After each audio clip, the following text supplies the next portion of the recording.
মোৰ এটা ফুলৰ ব্লগ আছিল আৰু আপোনালোকে সেই ফুলৰ ব্লগটো চাই বহুতে পচন্দ কৰিছিল আৰু সুধিছিল আপুনি কেনেকৈ মাটি প্ৰস্তুত কৰে।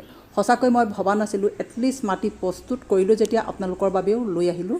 আজি আহক আমি বেছি কথা নাপাতোঁ, চিধা ব্লগটোৰ মাজলৈ। সুখৰ মাজত দুখ, হাঁহিৰ মাজত কান্দোন আৰু ধ্বংসৰ মাজত থাকে সৃষ্টি। আৰু সৃষ্টি কৰিবৰ কাৰণে কাটিবলগীয়া হ'ল মোৰ ৰঙালাওজোপা, যিজোপা ৰঙালাও অকল আগ খাই আছিলোঁ। এইকেইদিন মোচৰা পৰি গ'ল ৰ'দত, সেইটো কাৰণে কাটি এতিয়া ধ্বংস কৰিলোঁ সৃষ্টিৰ বাবে। মোৰ লগত সহযোগ কৰিছে ৰাজু ভায়ে আৰু এনেদৰে চাফা কৰি ল'লোঁ। আৰু ৱালখনত দেখিছে এজোপা মোৰ নলটেঙা গছ। আৰু যিবিলাক টাবত মই ছিজন ফ্লাৱাৰ কৰোঁ, খালী হৈ থাকে, মাটি শুকাই থাকে, সেইখিনি এনেদৰে গোটেই টাবখিনিৰ পৰা উলিয়াই ল'লোঁ। আৰু ৰাজু ভাই যিটো বক্সৰ ওচৰলৈ গৈছে সেইটো মাছৰ বাকচ, তাত মই পচন সাৰ তৈয়াৰ কৰোঁ। ইয়াত যিমান পাত শাক পাচলি কাটোঁ তাত ভৰাই থওঁ আৰু মাটিৰ ওপৰত জাপি দিওঁ। তাৰপিছত সেইখিনি যেতিয়া গলি যায় তাৰ পিছতহে আমি প্ৰয়োগ কৰোঁ। এতিয়া এইখিনি চাফা কৰি ল'বৰ কাৰণে মই পানী মাৰি লৈছোঁ। মাছৰ টাবকেইটাও ধুই লওঁ। বাৰিষা যিহেতু গ'ল, এতিয়া ছিজন ফ্লাৱাৰ কৰিবলৈ সময় হ'ল। অলপ দেৰিহে হৈছে মোৰ, যিহেতু এইবাৰ বহুত ৰ'দ পৰিছে। আৰু ৰাজু ভাই টাবখিনি ধুলে, মই বাকীখিনি কৰি ল'লোঁ এনেদৰেই। আৰু কাষত থকাখিনি আপোনালোকে দেখিছে, এইখিনি হৈছে মাটি। মাটি মই প্ৰস্তুত কৰি থৈয়ে দিছোঁ, কেৱল পানী ব্যৱহাৰ কৰাৰ কাৰণে সেইখিনি ঢাকি থ'লোঁ। এতিয়া চাহ খালোঁ। চাহৰ যোগান ধৰিলে এখেতে। আৰু মোৰ ইনডোৰ বা ভিতৰত থকা যিটো স্পাইডাৰ প্লেণ্ট, তাৰে দুটা অলপ মুচুকা পৰা দৰে হৈছে, সেইটো কাৰণে অকণমান শক্তিশালী হ'বৰ কাৰণে ৰ'দলৈ উলিয়ালোঁ। চাহ খালোঁ। তাৰপিছত আপোনালোকে দেখিছে ব্ৰাহ্মী শাকজোপা মই এটা আপোনালোকক ব্ৰাহ্মী শাকৰ ওপৰত দিছিলোঁ, তাত কাটিছিলোঁহে, কিন্তু পুনৰ বহুত বাঢ়ি গ'ল। সপ্তাহ নহয়ে বাঢ়ি যায়, কাৰণ ইয়াত মই যিখিনি বস্তু ব্যৱহাৰ কৰোঁ, দিওঁ সাৰ, ইমান সোনকালে বাঢ়ি যায়। আৰু সেইটো কাৰণে যিমানখিনি আগ আছে এনেদৰে মই কাটি ল'লোঁ।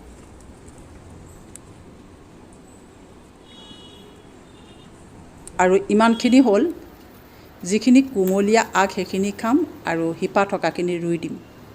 আপোনালোকে এইজোপা নিশ্চয় চিনি পাইছে, দুপৰ টেঙা, পাতে গজা বুলি কোৱা হয়। ইয়াৰ পাতৰ পৰাই আকৌ পুলি গজে, আৰু পুলি আপোনালোকে দেখিছে। আৰু মই যিটো সাৰ ব্যৱহাৰ কৰোঁ সেইটোৱে দেখাই দিছোঁ আপোনালোকক। পাচলিবিলাক কাটিলে বাকলিখিনি শুকুৱাই থওঁ, আৰু কণী বাকলি এনেদৰে শুকুৱাই থৈ ভাঙি মুচমুচীয়া কৰি পেলাই এনেদৰে দি দিওঁ মাজে সময়ে। বৰ সোনকালে এল'ভেৰা আৰু আপুনি ব্ৰাহ্মী শাক বাঢ়ি আহে।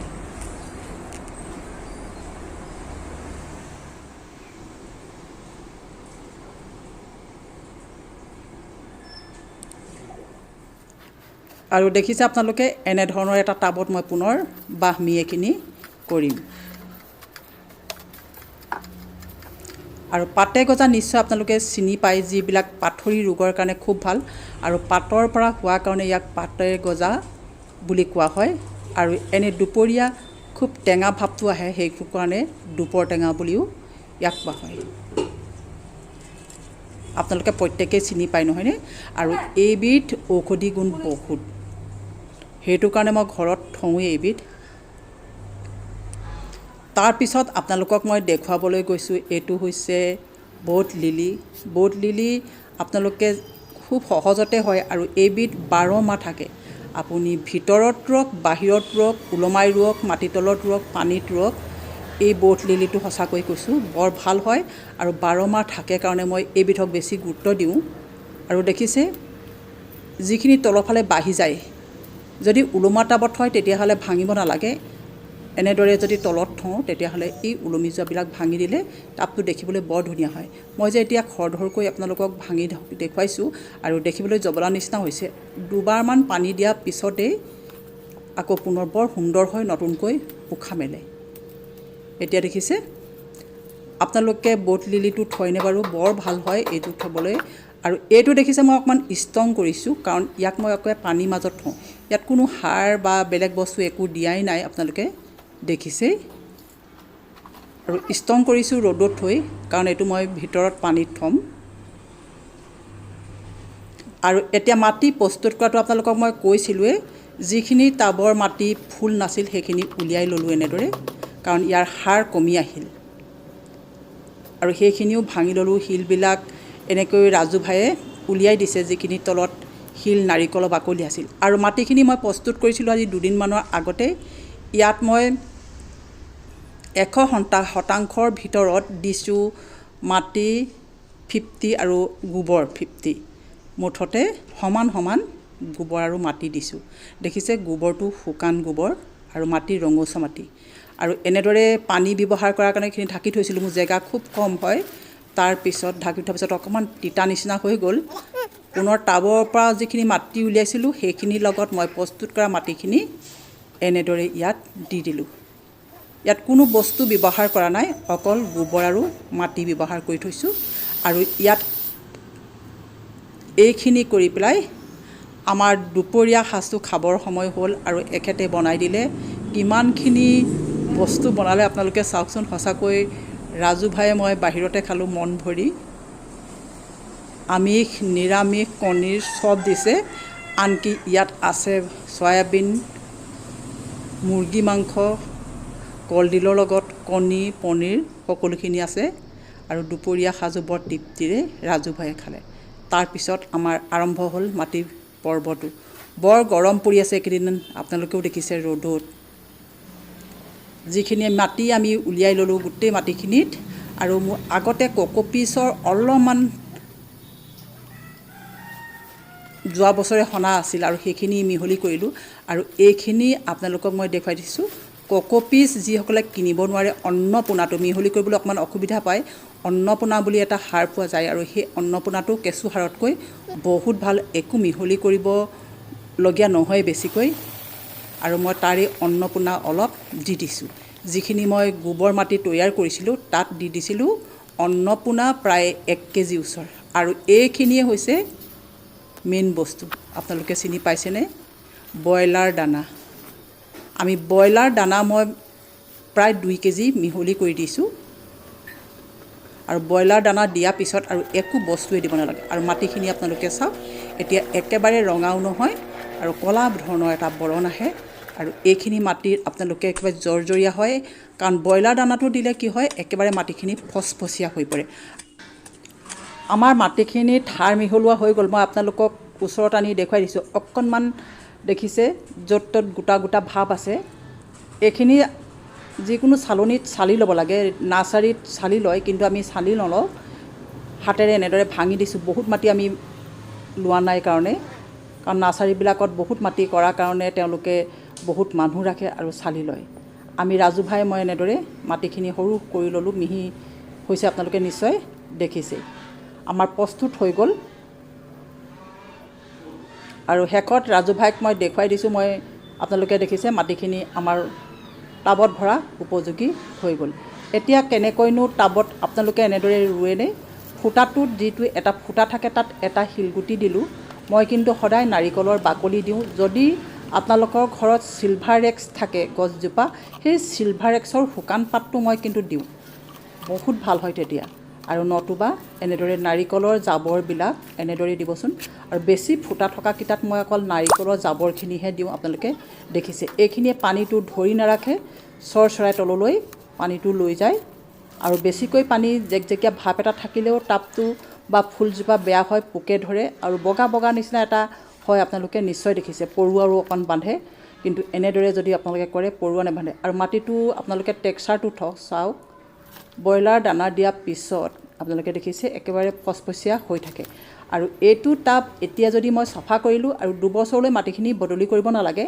কিন্তু ফুল ফুলা সময়ত আপোনালোকক মই পুনৰ দেখুৱাই দিম। এতিয়া অকল মাটি প্ৰস্তুত কৰা সময়টো বা মাটিখিনিহে আপোনালোকক মই দেখুৱাইছোঁ। আৰু ফুল যেতিয়া ফুলিব, পুনৰ ইয়াত মই কি ইউজ কৰোঁ আপোনালোকক দেখুৱাম। কিন্তু ৰাসায়নিক নহয়, একেবাৰে জৈৱিক সাৰ মই প্ৰয়োগ কৰোঁ।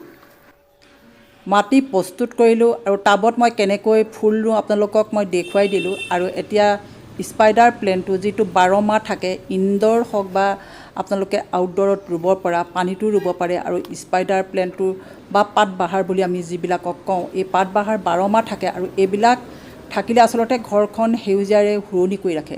আৰু এইটো দেখিছে বোট লিলি। বোট লিলিও পাতবাহাৰে এটা আপোনালোকে চিনি পায়, পাতবাহাৰে এটা ভাগ। আৰু এই বোট লিলিটো আপোনালোকে ওলমা টাবতো ৰাখিব পাৰে, মাটিতো থ'ব পাৰে, নতুবা ভিতৰত থ'ব পাৰে, পানীতো থ'ব পাৰে। আপোনালোকে যি ভাগে বিচাৰে তেনেকৈ থ'ব পাৰে। আৰু এইবিলাক 12 মাহ থাকে কাৰণে দেখিবলৈ সেউজীয়া হৈ পৰে পৰিৱেশটো আৰু ভাল লাগে। আৰু এইবিলাক আমি ছিজন ফুলাৰ নহয়, ই 12 মাহেই থাকে আৰু ৰুবলৈ বহুত সহজ, ইমান সহজতে হয়। কেৱল পানী ধৰি ৰখা যিটো আমি ধৰি থ'ব নালাগে, তেতিয়া অকণমান গেলি যোৱা নিচিনা হয়, সেইটো কাৰণে মাটিখিনি ফচফচীয়া হ'লে ভাল। আৰু এইটো দেখিছে আপোনালোকে টাবটো একেবাৰে শুকান হৈ পৰিছে, কাৰণ যোৱাবাৰ ফুলি যোৱা পিছত বহুত ফুলিছিলে আমাৰ ইন্দ্ৰমালতী, যিটো কিচেমথামাম বুলি কওঁ। আৰু তাত এইখিনি গহৰা গজা আমাৰ নয়নতৰা, যিটো আমি পিৰালি সুন্দৰী বুলি কওঁ, এইটো 12 মাহ থাকে। আৰু ইয়াক যদি বেছি সাৰ দিওঁ বহুত বেছি ওপৰলৈ বাঢ়ি যায়, সেইটো কাৰণে মই 3-4টা পুলি এনেদৰে দি থওঁ। আজি ৰুলোঁ, আপুনি কাইলৈ চাব একেবাৰে সতেজ হৈ থাকে। এনেদৰে ডাঙৰ টাববিলাকত এনেধৰণৰ ফুলবিলাক ৰুব লাগে। আৰু পানী দিলোঁ বহুত বেছি, যেতিয়া শিপাটো আমি ৰুওঁ বহুত বেছি হেঁচি দিব নালাগে। আপোনালোকক মই দেখুৱাই দিলোঁ পিৰালি সুন্দৰী, তাৰপিছত স্পাইডাৰ প্লেণ্ট আৰু এবিধ হৈছে বোট লিলি। মুঠতে এইবিলাক দেখিছে টাববিলাকত গোটেইখিনিত মাটি ভৰাই থৈ দিছোঁ আৰু বহুতখিনি বাকী আছে ভৰাবলৈ। যিখিনি ভৰালোঁ গোটেইখিনি একেবাৰে ৰ'দত থ'ব নালাগে, যিটো ৰ'দ চানেকীয়াও হয় কিন্তু অকণমান ছাঁ ঠাইত থ'ব লাগে। মোৰ জেগা কম, সেইটো কাৰণে চবফালে থ'বলগীয়া হৈছে। আৰু যিবিলাক ফুল ফুলি আছে সেইখিনি মই আপোনালোকক গোটেইখিনি দেখুৱাব পৰা নাই। আৰু যিখিনি ব্ৰাহ্মী শাক মই খালোঁ তাৰপিছত আপোনালোকক দেখুৱাইছোঁ, শিপাখিনি তেনেকৈ থাকি গ'ল। আৰু লাকি বেম্বো মই আপোনালোকক দেখুৱাম, বাহিৰতো আছে ভিতৰতো আছে। আৰু এইবিলাক বিভিন্ন সময়ত বিভিন্ন টেমাই চেমাই আপুনি ৰুই থ'ব পাৰে। স্পাইডাৰ প্লেণ্ট ৰুবলৈ বা দেখিবলৈ বৰ ভাল হয়, ৰুবলৈ ইমানে সহজতে জি উঠে, আপুনি ৰুবহে তৎক্ষণাত জি উঠে। যিটো এটা শিপা ওলমি যোৱা নিচিনা হয়, ইয়াত যদি আমি দি থওঁ তেনেকৈ পাৰি। তাৰপিছত মই ইন্দ্ৰমালতী পচাইছোঁ, আপোনালোকে আগবোৰ দেখিছে। ইয়াত মই 3-4টা ৰঙৰ আগ দি দিছোঁ। ইয়াত আছে হালধীয়া, পাৰ্পল কালাৰ এটা আছে, তাৰপিছত আৰু হোৱাইট এটা আছে, মুঠতে বিভিন্ন ৰঙৰ আছে।